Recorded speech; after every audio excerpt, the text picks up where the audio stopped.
Sir, अगर इंसान अकेला हो तो उसे क्या करना चाहिए?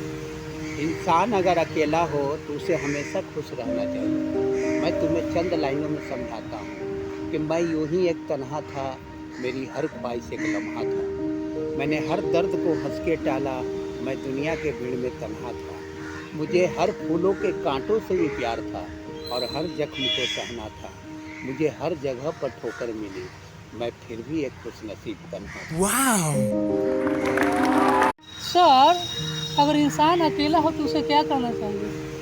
इंसान अगर अकेला हो तो उसे हमेशा खुश रहना चाहिए। मैं तुम्हें चंद लाइनों में समझाता हूँ कि मैं यूं ही एक तन्हा था, मेरी हर ख्वाहिश एक लम्हा था। मैंने हर दर्द को हंस के टाला, मैं दुनिया के भीड़ में तन्हा था। मुझे हर फूलों के कांटों से भी प्यार था और हर जख्म को सहना था। मुझे हर जगह पर ठोकर मिली, मैं फिर भी एक खुशनसीब तन्हा था। Wow!